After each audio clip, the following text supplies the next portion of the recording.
we've got a little bit of a race that's emerged, which is brilliant. We've got what it was needed, what we've talked about but not done for a decade. China, as I've been sort of watching for 15 years, China is the world leader in everything to do with decarbonisation.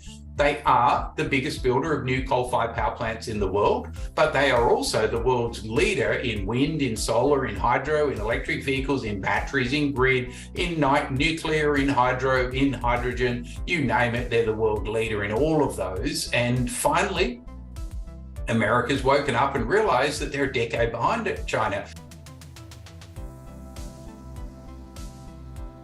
Today I'm joined by Tim Buckley, a second-time guest on Utopias Now. Tim is the Director of Climate Energy Finance and has 30 years of financial market experience, covering the Australian, Asian and global equity markets for both a buy and sell side perspective.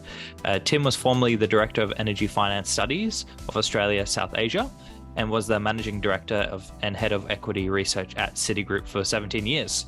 Welcome, Tim. Thanks, Xavier, for having me back. Great to see you again. Likewise. So, Tim, look, to start off, a lot of people that follow the show are following it from a perspective of caring about the environment, the ecological crisis, and so their backgrounds may be of that sort. So there may be environmentalists, there may be social scientists, economists, and whatnot. I think a lot of people would be interested to see how finance plays a part in the green transition and the transition to net zero globally and to mitigate the ecological crisis. Can you help us understand why finance is important in the discussion of the ecological crisis? Yes, Xavier. I mean, I'm maybe a little biased given my whole career is in finance and I love looking at numbers. I look at the way finance and corporates work together and money talks in my language. I mean, it's not what people say they're going to do, it's what they're actually doing. And you can track that very, very clearly when you look at the numbers and the money. So CEOs, like politicians, can gild the lily very extensively, but cash flow proves whether or not they're actually putting their money where their mouth is. So there's a bigger reason for looking at finance's perspective and finance's response to what our politicians tell us. The government's role is to set the policy framework, to set the market signals, and then to get out of the way and, in a free market, let finance and corporates move. Now, finance allocates the capital, the corporates deploy the capital, and outpops, for example, in the energy space, the energy we need. Now, finance will say it's all very well, the government might like nuclear or the LNP might like nuclear, but at the end of the day, nuclear is unbankable without massive government subsidies, and it's also illegal in Australia. So all this hot air in the right-wing press in recent months about Australia should leave the options open about nuclear and that sort of stuff. Well, at the end of the day, there's no way anyone's going to build a nuclear power plant in Australia because they would cost you $20 or $30 billion, and there's no way anyone in finance is going to just flush $30 billion down the drain. So at the end of the day, the government sets the framework. They're meant to set the right signals, and then, in my view, get out of the way and let finance deploy the capital. And finance is it is a counting machine. And whereas a corporate invests for decades at a time, and it's very hard for a corporate to actually move, finance is really nimble. It's very easy. If you're in the equity market, even if you've got a multi-billion-dollar position, you might take a week to get out of it. If you're one of the biggest investors in the world, they will actually take probably a couple of months to get out of a position because they don't want anyone front-running them. They don't want to show what they're doing. But for any normal investor, big investor, you're talking about a day or two to exit a position. So you can say you're a valued long-term investor, and most of them, well, they're all meant to be. The hedge funds obviously aren't, but when you're investing for superannuation, for people's retirement, you're meant to be taking a 20, 30, 40-year view. But the reality is the market changes every day, sentiment changes, the market signals changes, the key drivers change. So finance can move really, really fast. So, and I say that as someone who's worked in finance. I had the privilege of working in the biggest bank in the world. I was head of research there, as you mentioned, for many, many years, way too many. But corporates have to be a little more, they have their area of expertise and they're meant to stick to their lane, and then finance can come or go and pivot the capital fast. So at the end of the day, one of the points I would make about finance is that there is virtually unlimited capital. You have a good idea, I can find you the capital, no problem.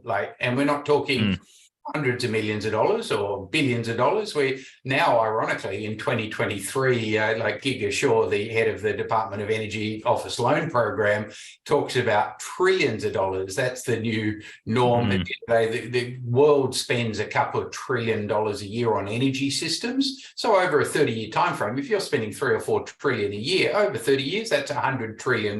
So there is unbelievable amount of capital in the financial system. Like Australia has $3.5 trillion of pension capital. Our banks have balance sheets collectively of $3 or $4 trillion. So not billion, trillions. It's just so big you can't really get your mind around it. And we were looking at the housing market of Australia, and it's obscene, as anyone young, your listeners would well know, it's obscene the value being put in the market on real estate in Australia. Like apparently about $9 trillion of value or ascribed value to the housing market. Now that's just a millstone around the neck of anyone young who, like my children, your listeners. I mean, it's just obscene. But the amount of money in the system, just to stress that, it is like $3.5 trillion in our pension system. There is unlimited amount of money. So we've been plugging this year a catchphrase: the federal government needs to mobilise $100 billion of capital, strategic public interest capital, patient capital, to align Australia with the strategic opportunities of being a value-added renewable energy powered critical minerals powerhouse, superpower, to use Ross Garnaut's words, or to use Alan Finkel's words. But that $100 billion will crowd in $200 or $300 billion of private capital. Now, I'm probably actually understating that by an order of magnitude of 2 or 3, because if the government put $100 billion on the table, you'd probably see the banks of Australia put $200 or $300 billion alone of debt capital, and then you see another $200 or $300 billion of private equity capital. And we saw that with KEPCO and POSCO both talking in the tens of billions of dollars. That's the sort of order of magnitude of money they want to deploy in Australia to seize the once-in-a-generation opportunity of Australia being a critical mineral superpower and value adding in our country before we export. So those numbers, very hard to get your mind around, but finance doesn't really get out of bed if it's not millions or billions, and Macquarie Bank doesn't get out of bed unless it's billions. There's absolutely huge amount of money in that.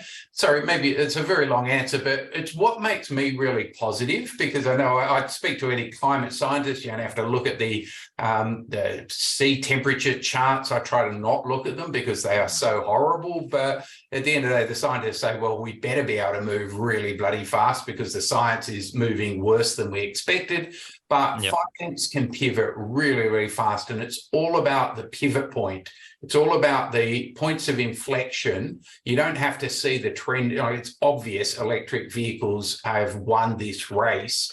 Electric vehicles doubled last year globally. They're up another 50% this year. It's obvious electric vehicles are going to be the passenger vehicle market of the future. And by future, I'm talking this decade. So the internal combustion engine's dead man walking. There's still cars being made, and the majority of them are internal combustion engine. But any leader is investing in the future. They're not going to invest in the past. So pivot points, once you reach that point of inflection, whether it's 3, 4, 5% market share, market penetration, it's then almost inevitable. And within a decade, the sector will totally transition. And that's been happened with the mobile phone, with the personal computers, you name it, every technology. Innovation. So a decade from now, everyone will be driving electric vehicles, and internal combustion engines will be a collector's item. Absolutely.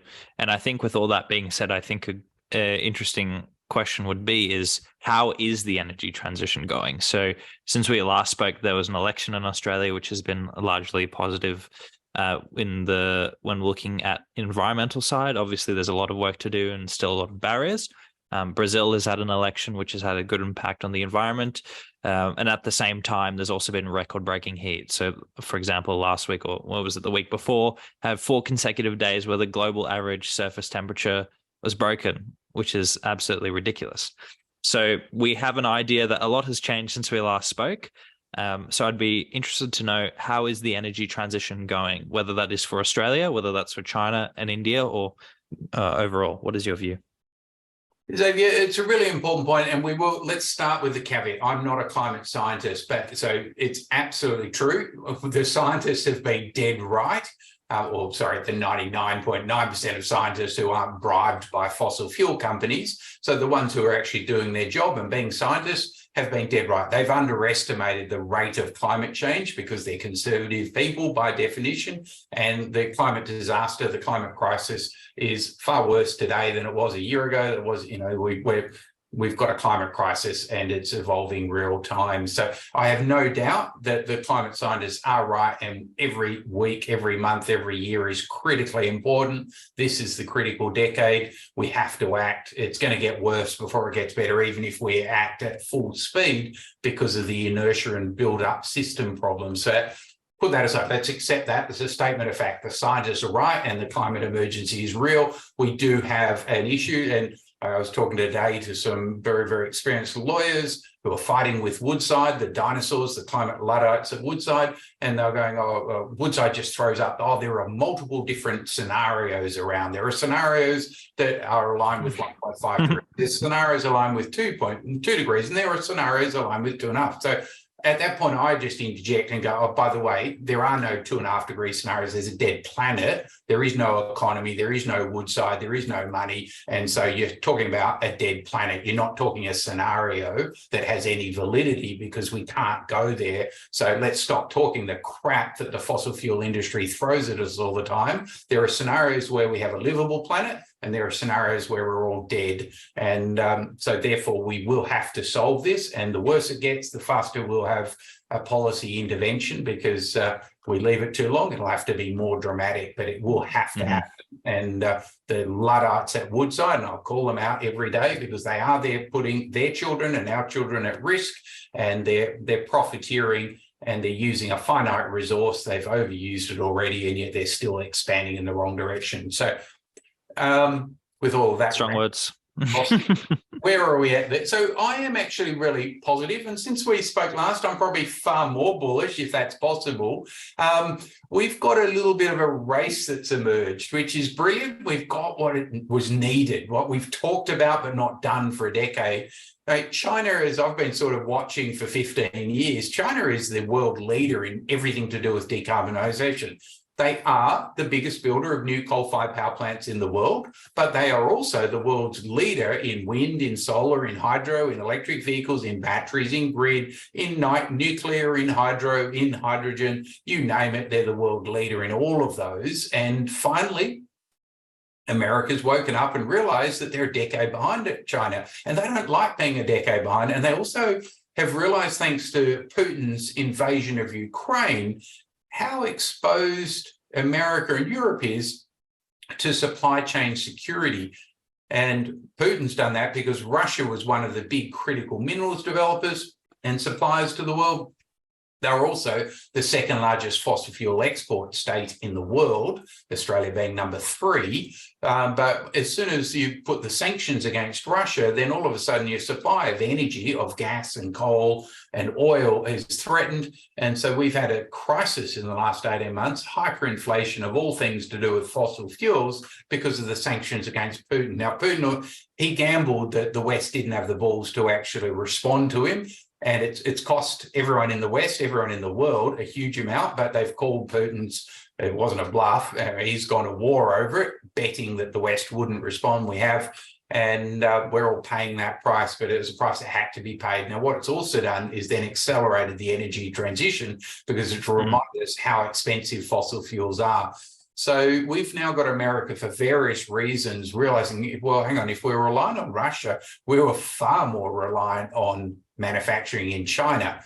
And America has effectively opened up a massive trade war against China, and they're realizing that they've left themselves really exposed. And there's one thing that American ingenuity and American capital is amazing. It's now been antagonized to the point where they're actually mobilizing. So the White House, President Biden, the US president, put out a press release last week saying America is now, in the space of 1 year, mobilized $500 billion of new investment in manufacturing capacity in all zero emissions industries in just 12 months. That's pretty staggering that America, like, they've been antagonized. They finally responded, and they've responded as only America can.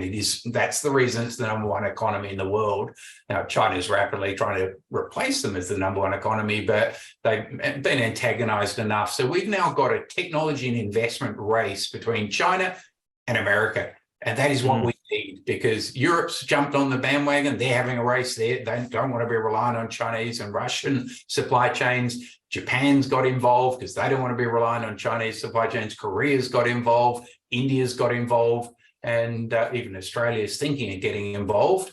We'll get carried along like the sheep that we have as leaders at the moment. But yeah, it's amazing watching this technology and investment in technology race, and it's all of the above. It's supply chains, it's manufacturing, it's investment, it's jobs, and it's technology and it's exports. And for all those reasons, it's great to see that America is now realizing that, ironically, then, like, Biden understands the climate emergency. The American people have been brainwashed and bamboozled by Murdoch and his cronies. So they still don't accept the climate in a lot of cases, but what they do accept is that they don't want to be beaten by those bloody Chinese and bring on a race between America and China. That's exactly what we need to actually prevent the climate crisis. So let's hope it keeps going for a while, because it's transforming the energy markets. I was just having a look at the Chinese data for the first 6 months. And sorry, let me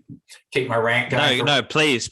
I encourage you to free associate, do anything, please.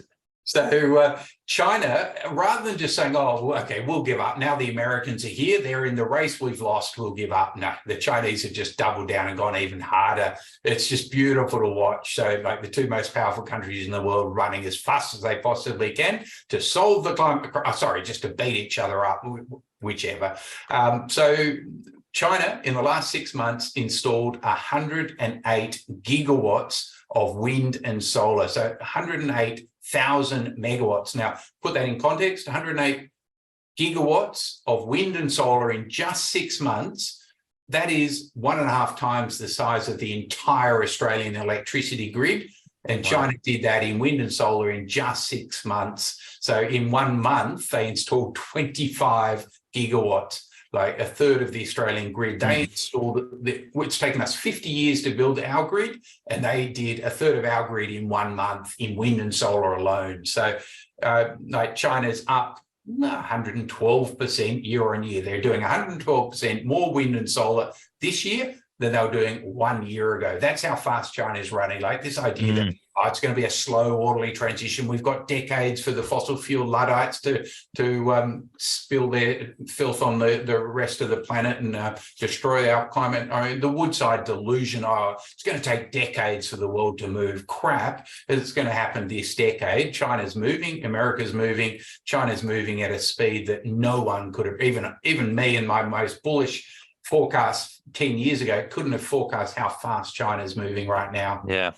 And just to jump in as well, in terms of China's growth, I think I may be looking at a very similar figure, but the figure that I've seen is that China in the year 2020 is adding equivalent energy of, I think, South Africa's entire energy grid, or in Spain, it's very close. So I see here South Africa, I think in 2022, they had 214 terawatts, I believe, and China added 244 terawatts of wind and solar.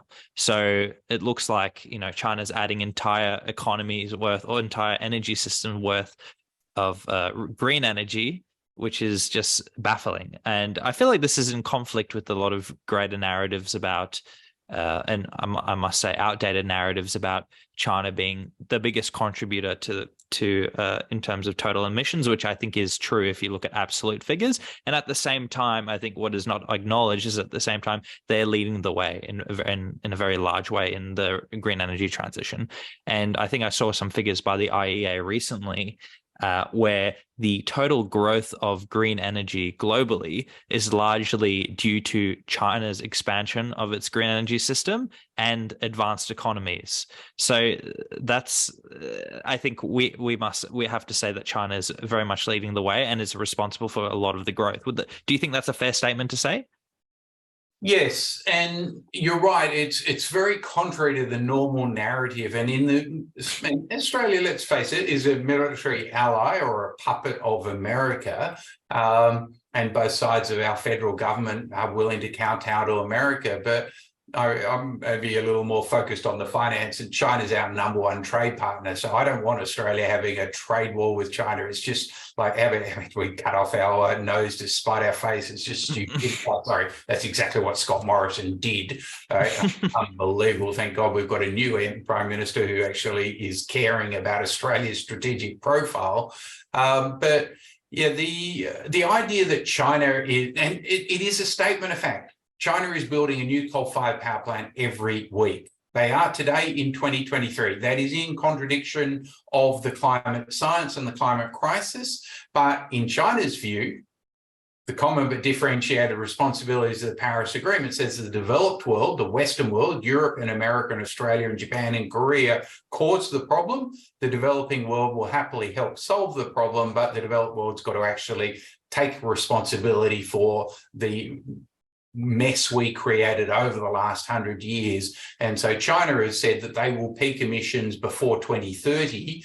I think the data that's coming out, the IEA has just done a really good analysis on, the International Energy Agency released a report this week highlighting that 100% of the world's increased electricity demand in both 2023 and 2024 will be supplied by renewable energy, 100%. Now, put that in because that means we are actually, 2022 will be the year of peak coal power generation, and we've actually already gone past peak thermal coal power generation. Now, we went past peak coal use in 2014, because China used to burn something like 500 million tonnes a year of coal in their households and in their factories. They stopped doing that. They've electrified, and now they've actually, the world's hit peak coal use in the power systems. That was a report that the International Energy Agency put out this week.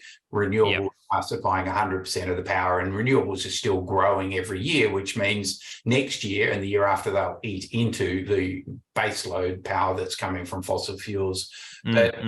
So China, it's every country's got warts. Australia's got, we are a petrostate. We're the third largest exporter of fossil fuels in the world. We've got nothing to throw rocks at China. Like, we are a pariah state up there with Russia and Saudi Arabia when it comes to climate criminals. That's Australia. That's us. That's what we do. That's why I'm so scathing about our federal government, because the government is a reflection of our economy, and our economy is the third largest contributor to exports in fossil fuels in the world. So we're not part of the solution, we're part of the problem. Now, the beauty is Australia is, as always, blessed despite ourselves on the resources that we've got. We have all the critical minerals, all the copper, all the nickel, all the lithium, you name it, we've got it. Australia is blessed. We've got all the best solar resources in the world. We've got the best wind resources. We've got more wind you can poke a stick at. So we will be a key beneficiary of the energy transition despite ourselves. But that's, Alan Finkel talks about it. Dr. Finkel, the ex-chief scientist of Australia, says Australia needs to move from being a petrostate to an electrostate. You know, there's riffing off Professor Saul Griffiths' work. We need to electrify everything, and then we will be one of the leading beneficiaries of the energy transition. But China is a decade ahead of everyone in the world. They literally are number one in the the world when it comes to processing of all the rare earths, all the critical minerals. They're the world's #1 when it comes to manufacturing all aspects of solar, whether it's inverters, whether it's modules, whether it's solar cells, whether it's solar wafers, whether it's the polysilicon, all the way up the value chain. Like their market share in polysilicon globally is 90%. Now, polysilicon is the raw material for solar modules, and they have 90%. They have, like, when I was investing in 15 years ago in the clean tech solutions, we ran a startup vehicle, and I was investing in this company in Germany called Wacker Chemie. And Wacker Chemie was the #1 polysilicon company in the world. It was German. The Germans were so proud of how they were the #1 manufacturer of polysilicon in the world, and they were. 15 years later, Wacker's just slipped to #5 in the world, and the 5 of the top 6, and there was 4 above Wacker, are all Chinese, and the #6 is Chinese, and the #6 is probably going to overtake Wacker Chemie next year.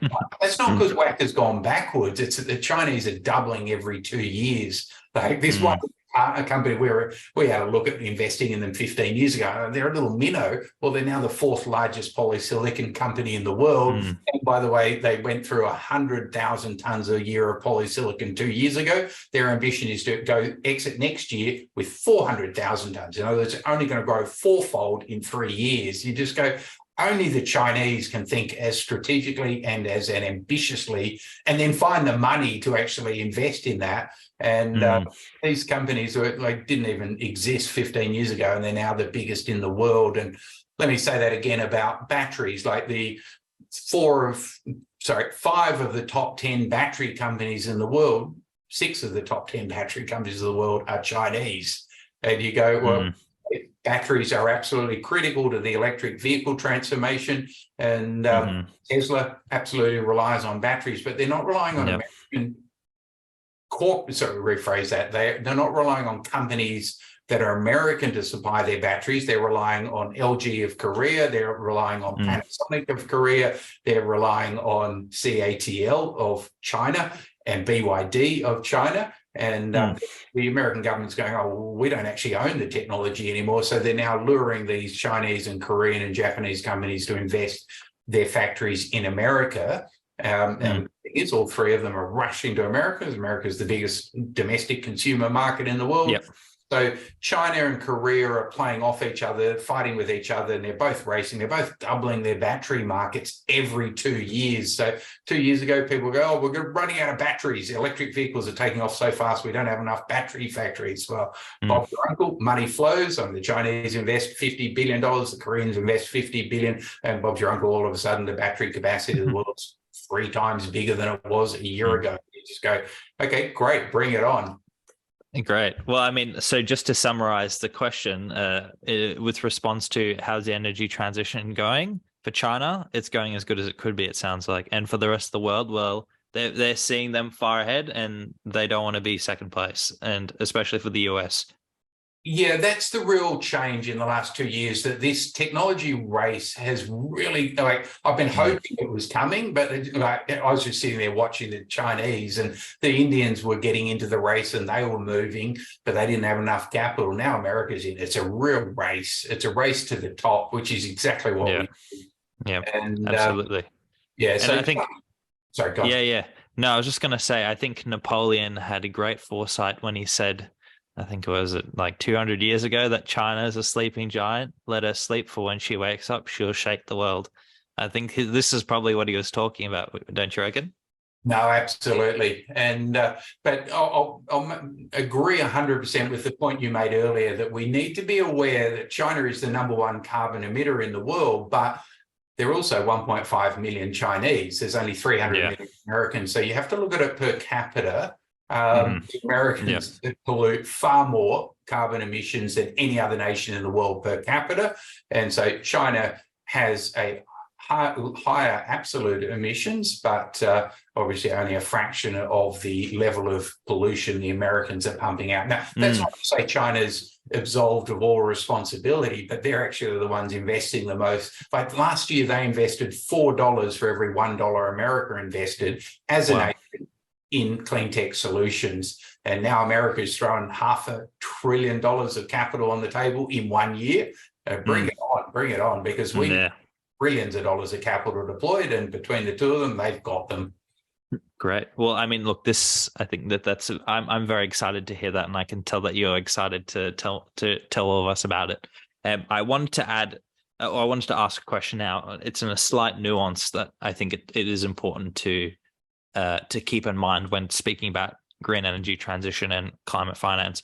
So, when we look at the total share of energy, of primary energy in the world, when we hear a lot about exponential growth of renewables, that I think perhaps the intuition is the total share of energy that is being consumed globally is radically shrinking in terms of fossil fuel use, and renewables are radically increasing. I think that's the general sense that, or the intuition, I should say, that at least I feel when you hear a lot about renewables. However, when you look at the actual share of primary energy, it's actually very small that are coming from renewables. So according to the Energy Institute, the primary energy from low carbon sources is at 18%. So that meaning to say that about roughly 82% of the total energy globally is still fossil fuel based. So with that being said, there's a scientist called Dr. Robert Rode, who's a scientist at the Berkeley Earth Institute, I believe, at Berkeley University.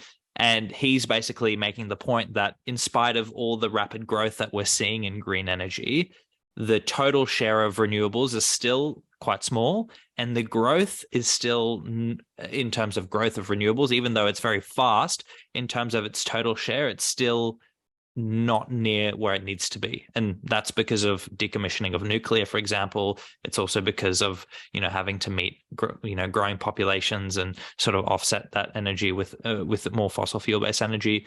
But do you see that the pace is sufficient to decarbonize global economies at this point? Xavier, that's a really important caveat, and you're right, and well done for bringing it up. Let me just reinforce what you've said 100%. You are right, and therefore people need to put that caveat you've just put in on my enthusiasm. We're getting towards the solution. We're not there yet, and every year that it takes us to get to that solution, the world will get worse, the world will get hotter, the climate extremities will get more extreme and more frequent. So 100% correct. So let me just say, for China, much as I've just talked them up enormously, China, this first 6 months of 2023 generated just 3% of their electricity from solar, and they generated 10% of their electricity from wind. Now, when you're talking about the biggest electricity market in the world, in absolute numbers, that's still huge, and it's unprecedented. It's a record high, and it's growing at the fastest rate historically it's ever done. But wind and solar were just 13% of the generation in China in the last 6 months. Now, why that's really, and so your caveat is really important. So 13%. 71% of China's electricity generation in the last 6 months came from coal power. So you're dead right. Like, China needs to grow, not at the rate they're growing at today, but twice or 3 or 4 times the rate they're growing at today. The good news is they are doubling every year. And so it doesn't take you long. If you're doubling every year, then within 5 or 6 years, the contribution from solar and wind will be dramatically higher. So hence why I say, look, in finance, it's about the pivot point. Like, it's obvious now where the world's going. It's got to stay on track, and the momentum is not fast enough. We know that from the science, but it's getting there. And so that's really stark. That's what I was looking at this afternoon when I was looking at the Chinese snaps. Because of the climate emergency, China this year has been hit by extreme droughts and extreme hot weather. Now, that has 2 implications, both of them very adverse for climate emissions, carbon emissions, because one, everyone uses more electricity because they all go inside and use their air conditioners. And so electricity demand in the first 6 months of 2023 in China was up 5.2%. So for all the headlines in the West saying, oh, China's economy's recessed or crap, that might just be Murdoch trying to talk down his enemy.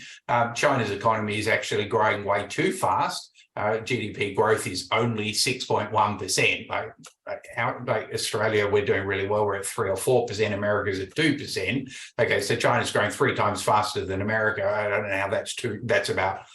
Anyway, you've got to put aside the rhetoric from American ideologists and look at the facts. So China's economy is growing. Their electricity demand is growing 5.2% when you're the biggest electricity market in the world and you're still very heavily coal dependent, is too fast.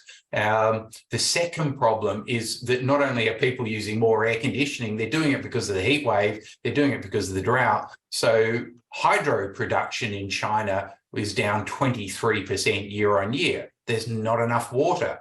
Now, that is symbolic of the climate crisis, that China's become by far the #1 hydroelectricity producer in the world. Like, let me just put numbers around it. They're 3 times bigger than America in total hydro capacity.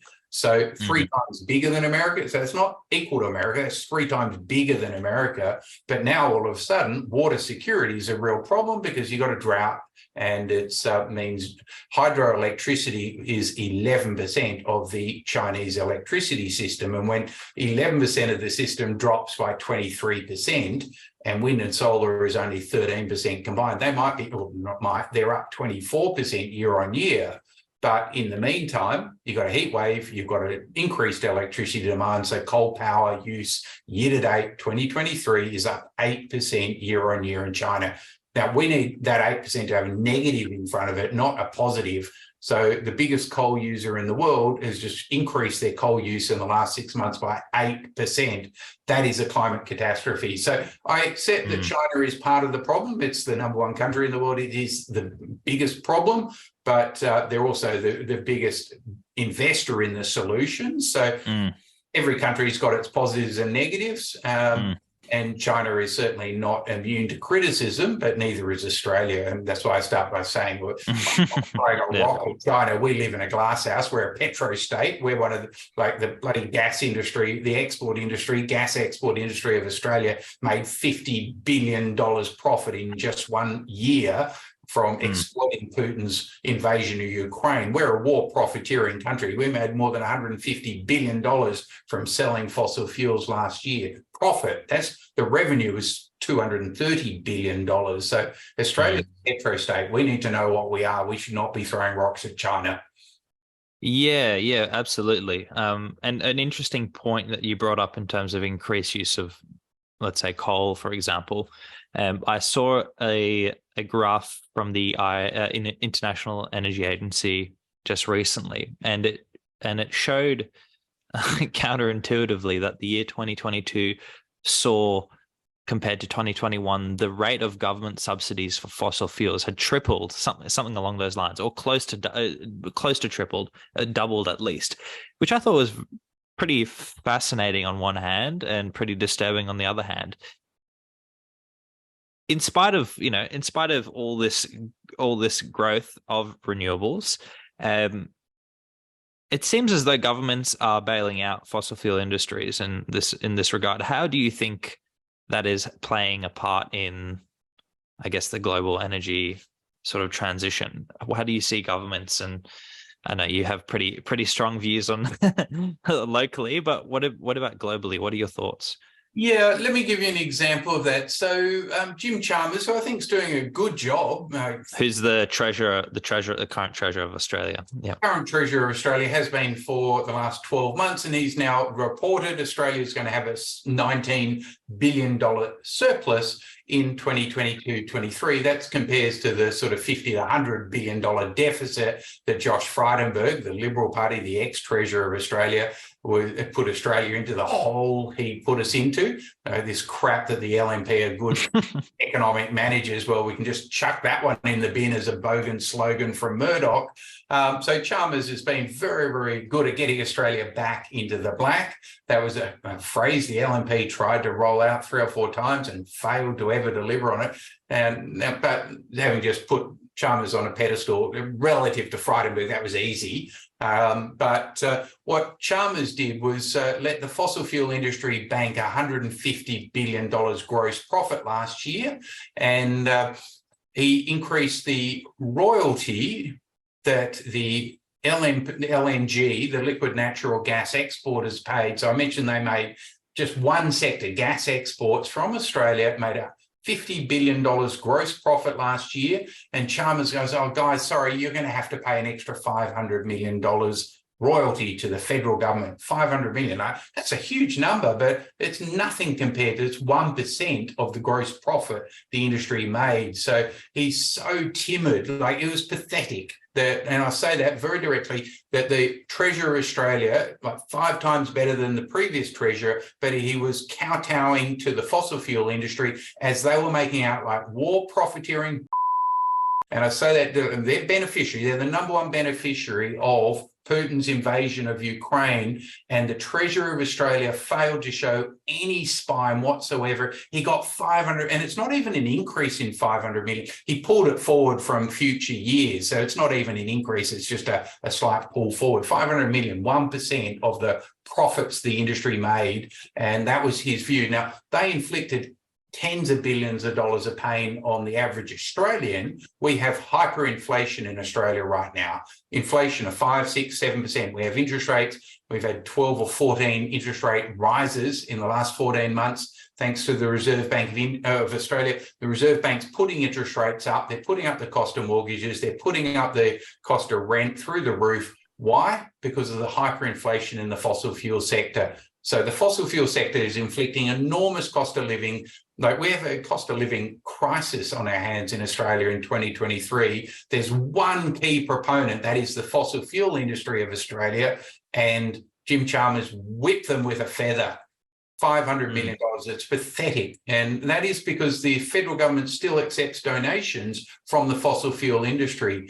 And so, yeah, that's the sort of level of control. And we're just looking at the numbers today. The fossil fuel, the diesel fuel rebate, right? It's a top 20 item in the federal budget of Australia.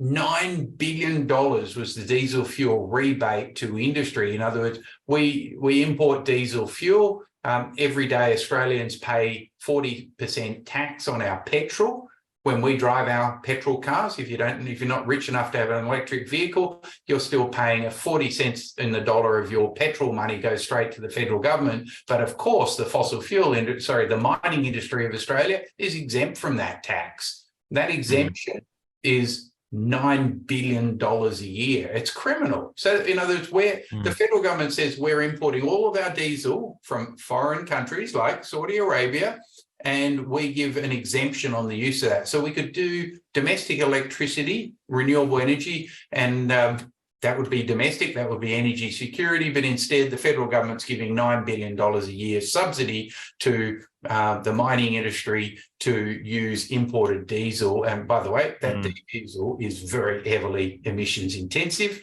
So it's imported and it's high emissions, and the government's giving a massive subsidy. So you go, well, why are we subsidizing the problem? We need to actually subsidize the solution. And the fossil fuel Luddites always go, oh, just level the playing field, let the free markets dictate the best technology solution. And again, I'll just call, because I could put some polite word around it, but yeah, it's not a level playing field. They're getting a $9 billion a year subsidy to use imported fossil fuels, high emissions imported fossil fuels. If we actually put that $9 billion into electric vehicles would be the low-cost source of solution, and that would be domestically powered. It would be zero emissions, and it'd improve the Australian economy. But that's where Jim Chalmers is still beholden to the system. And at the end of the day, the fossil fuel system is very, very powerful in Australia. And that is unfortunately the same in the rest of the world. So, yeah, we can't expect the fossil fuel industry is just going to roll over and die. They'd rather we die first, and that's called a dead planet. We will have to beat them, but it's going to be a slower process, and we have to do it faster, and we've got to call out the Luddites, the war profiteering Luddites, like Richard Goyder, the chairman of Woodside. He's sitting there in his mansion earning his millions and millions of dollars of profit while everyone else pays the price of it. A lot of big words. I'm wondering from you, as someone that's a former financial analyst, former head of research, when you see the support that companies like fossil fuel companies are receiving from government subsidies, in especially all things considered, given the science, given the scenarios, the conservative scenarios that still say that if, for example, we keep all coal plants as they exist today, if we leave them open till they are to the end of life, we'll still reach 1.8 degrees, according to Sol Griffith's book. So with that in mind, if we keep all existing coal plants open, that will lead to 1.8 degrees, which is 0.3 degrees over the Paris Agreement's goal of 1.5 degrees. How can you, as a financial analyst, sort of rationalize the position that it's a good investment because over the long term, it is going to be it's going to lead to an increasingly precarious economic position in which the financial returns of investing in a coal plant, for example, or investing in some sort of fossil fuel company, the returns are going to be much more marginalized compared to investing in a wind farm or investing in a solar farm and those sorts of things. How can a financial person justify that, given the science behind that, and given the fact that even governments are sort of recognizing, hey, you may be in a bad position, let's bail you out and give you some subsidies? How can you justify that from a financial perspective? Yeah, it's the fact that you and your listeners are going to leave our government in place and not hold them to account to actually serve the people. And so that's why I do the work I do. That's why you're doing the work you're doing. And it's great that you're doing this because we need to convince people, and particularly the younger voters, that they're being taken for a ride. They're being totally abused and taken for a ride by the government. And the ALP is called shit light, according to Juice Media. They are better than the LNP, but they're nowhere near good enough. Like, I'm with Adam Band on that. Okay, I don't vote for the Greens. I vote for the Teals. I'll declare my interest. But at the end of the day, the ALP is still taking donations every day from the fossil fuel companies. How can we expect them to regulate them? They don't. It's regulatory capture. And until we actually have politicians held to account for the communities they are meant to represent, and that means not taking donations from property developers, not taking donations from gambling companies, and not taking donations from fossil fuel companies. So you might as well just take it from the mafia. Sorry, they are the same thing. I mean, they're just, and now every one of your listeners is paying 20% more for their electricity this month than they were last month. Why? Because the fossil fuel industry is great at externalizing all of their cost of operations and then screwing everyone. And what else would you call it? 20% increase? I mean, inflation's meant to be 7%, 5%, 3%. Well, it's meant to be 2%. But no, electricity went up 20% on the 1st of July for everyone in Eastern Australia. And if you're unlucky enough to be Victorian, you got a 25% increase. So they got extra royally screwed by the fossil fuel industry.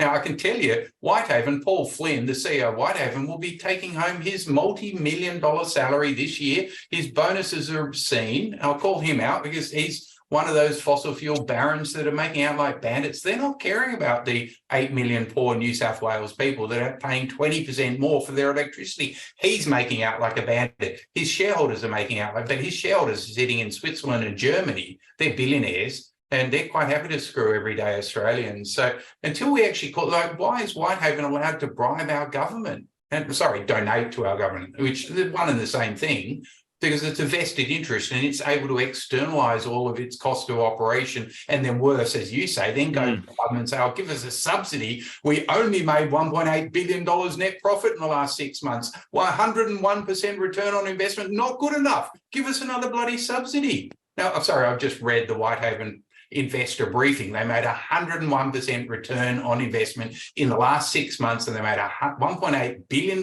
profit.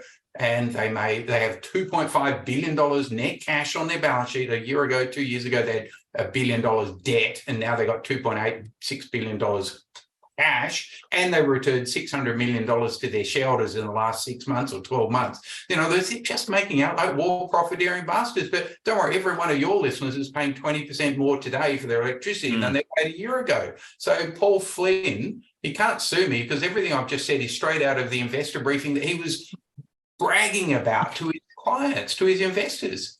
It's straight off their website today. It's that obscene. It's that in your face. And at some point, your listeners are going to say, well, enough's enough. We don't like being screwed every day by our government. We want our government to represent ourselves. And that's what gives me hope when I look at the polls, and the 18 to 30-year-olds are increasingly voting for politicians that don't take donations from fossil fuels. So the writing's on the wall for the big two parties. Now, fortunately, the ALP is moving, and so I know I've dumped on them a lot, but the reality, thank God we've got Albo as our Prime Minister. For another year or two of Dutton would have just destroyed Australia and destroyed our economy, and we would have just missed the once-in-a-100-year opportunity that Ross Garnaut and Dr. Finkel have been talking about. And we've now got Albanese moving Australia in the right direction. And he just wants to wait till the next election so he can get re-elected, so he can then bring more ambition, because he's trying to be a sensible centre. He's trying to keep the middle-aged rich dudes like me willing to vote for him and let him have a second term, and then he'll be more ambitious. We need him to be more ambitious today. We can't wait another 2 years for him to bring more ambition to the Australian federal government. They've done a good job. They've moved a lot in the right direction. They've got to go about 3 times faster. Yeah, absolutely.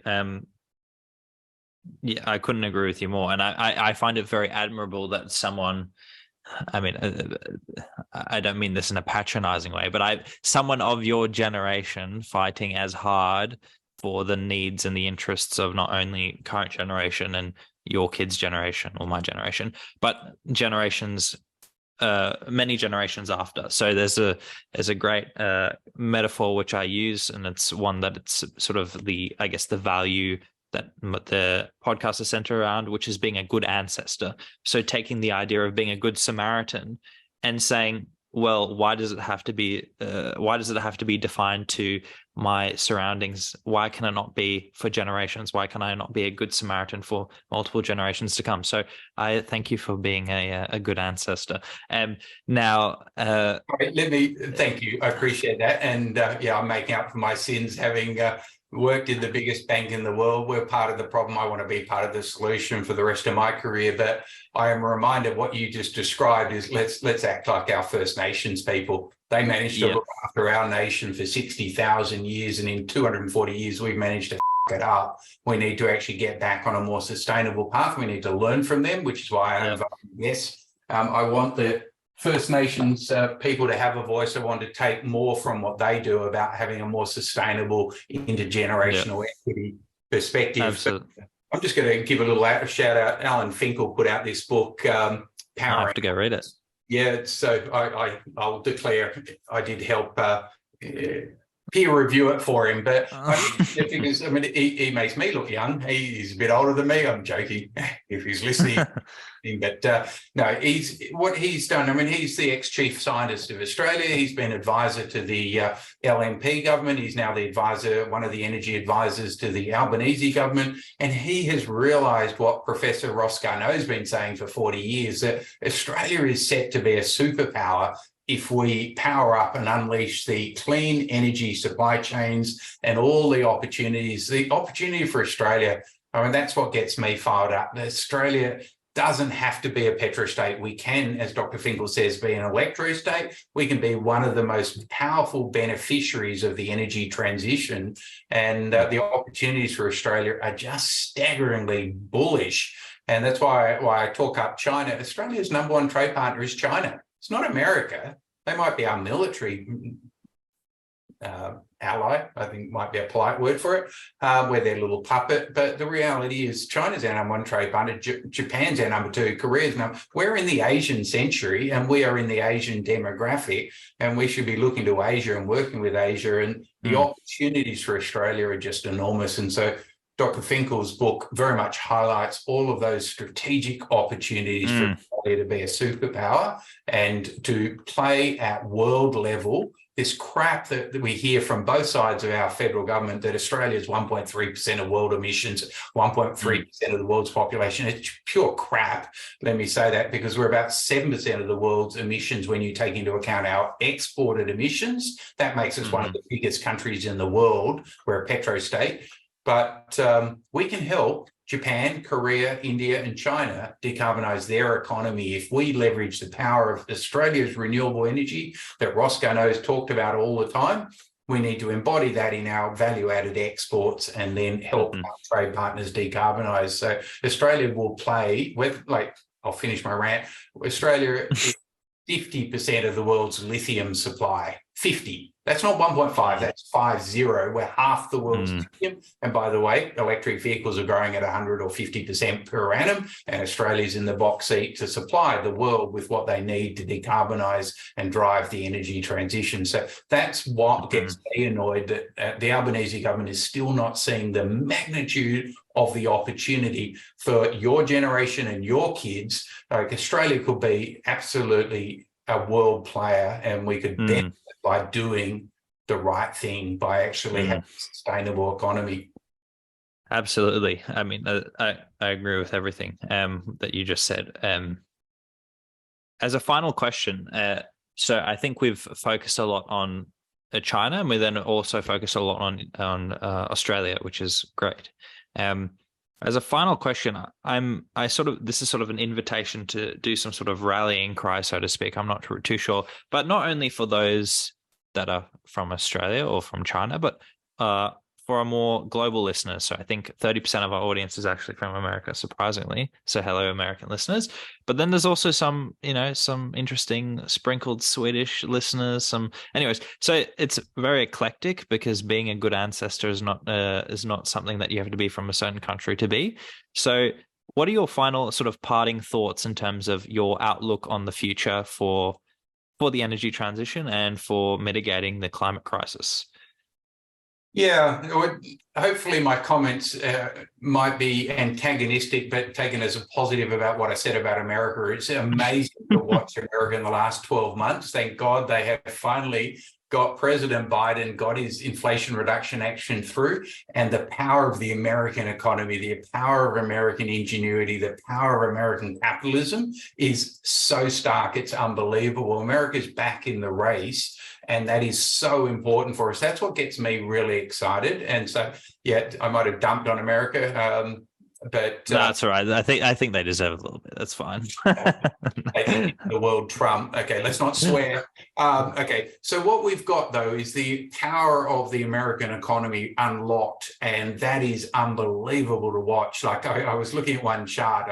It's a chart of manufacturing investment, and it was sort of, sorry, I go that way. It was just moseying along 40, 50, $60 billion a year of manufacturing investment in the last 12 months. Bang. $200 billion of investment in manufacturing in just the last 12 months, like 400% growth in one. The IRA has the Inflation Reduction Act. The American Inflation Reduction Act has unlocked so much capital. And as I mentioned, the $500 million is clean tech investment in aggregate. That $200 billion I just mentioned, 4 times what it was a year ago, 4 times what it was for the last 20 years.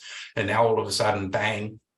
And then there was another number which came out last week, 246,000 new jobs in the month of June. 1 month, and America got 246,000 new jobs. So the American economy, for all this crap, everyone's worrying about a recession. I'm watching the jobs numbers going, well, you actually need the economy to slow down a bit. There aren't that many workers left. Australia's unemployment rate level pegging at 3.5%. We don't have enough workers. So one of the big challenges for Australia, in the middle of a housing crisis, we actually are going to be bringing in 400,000 new immigrants into Australia. So immigrants like you and me, anyone who's not a First Nation person, Australia's new modern economy is built on immigrants. We're going to bring another 400,000 in. Where are they going to all live? But we have so many jobs, we need them to come in. So that is going to spur the Australian economy on to ever greater heights. So Chalmers better pull his finger out and unlock a whole lot of capital, build a whole lot of new houses so they get the housing prices down, because 400,000 people need to live somewhere. And if we don't build a lot more houses than we're building now, the price of housing will go up even further. Rents will go up even further, and cost of living crisis will get worse. So But for America, the IRA, back on track, the American IRA has been unbelievable. So, yeah, it's a space race, and I am cheering for both of them. Like, we need both of them. We need Europe. We need Japan to get antagonized. Japan's been a little asleep at the wheel there. Like, Toyota just like totally missed the whole electric vehicle revolution. They let BYD and Tesla overtake them. But Tesla is an example. Like, the Chinese have BYD. That's the #1 electric vehicle company in the world. Tesla's #2, but both of them are just growing like that and killing the internal combustion engine. So it's real pivot point. So even with your caveat, solar is 3% of China's electricity generation in the last 12 months. It's 10% of the wind generation. It's got to grow. It's got to double and double and double again. But the good news is we are seeing that happening right now. And if anything, the only silver lining of Putin's invasion of Ukraine is it spurred the Americans into worrying about supply chain security. They were worrying about China. Now they're competing with China, and that's great. We've got an investment technology race. The innovation that's coming through, the battery technology development that's coming through, the grid technology development is just unbelievable. I'm very excited by it. And so that gives me hope. And whenever I talk to the climate scientists, I'm reminded why we need to have my level of enthusiasm translate into actual real dollar spend, because we have a climate crisis and we can't afford to waste another year or two debating it about the crap we've actually got to deliver now at a record speed. And then we've got to help other countries like India deliver the transformation that Prime Minister talks about all the time, every day. And he needs a little bit of help. We caused the problem. We need to actually work with our partners in India and help them deliver on their decarbonisation, because we have one global atmosphere. And we need India and we need Vietnam to learn from India, and we need Malaysia and Philippines and Chile and you name it, all the other emerging nations of the world, the African nations. They need India to succeed, and they need to be able to see that it can be done and that capital is going to be deployed, and we need to get the scaling up. So I am bullish, but we've got a long way to go. We've got a lot of work to do, but the good news is I think we are winning at last. We need to. We're probably a decade behind schedule. Yep. I think just to finish off, as the think tank in England, I think called Ember, they said this is a new era of fossil fuel decline, and we are seeing a turning point in history. That's their quote. So I think that's a good way to end it. Thank you very much, Tim, for joining me. As a final thought, did you want to share anything for our listeners, anything that you'd like to promote, anything you'd like to direct the listeners to, where they can find you, those sorts of things? Yeah, so we're a not-for-profit think tank, public interest Australian, where we can be found at climateenergyfinance.org. You can subscribe for free. All of our research is public interest. We have no government or corporate or finance sponsors, so a very privileged position. But at the end of the day, get out and vote, get out and speak to all the politicians in your electorate, whether it's state or federal or local, and make sure you hold them to account. And if they're taking donations from fossil fuel companies, call them out. If they are not voting in alignment with the climate science, call them out. And just if they're 20, 30 years older, call them out. They're wrong. They're abusing the next generation, and intergenerational equity is something that should be part of our law, that we have to leave the place better than we found it. In other words, exactly how our First Nations treat the world, we need to do the same. Brilliant. Well, stay with me in the green room, Tim, but thank you for joining me. Thanks, Xavier.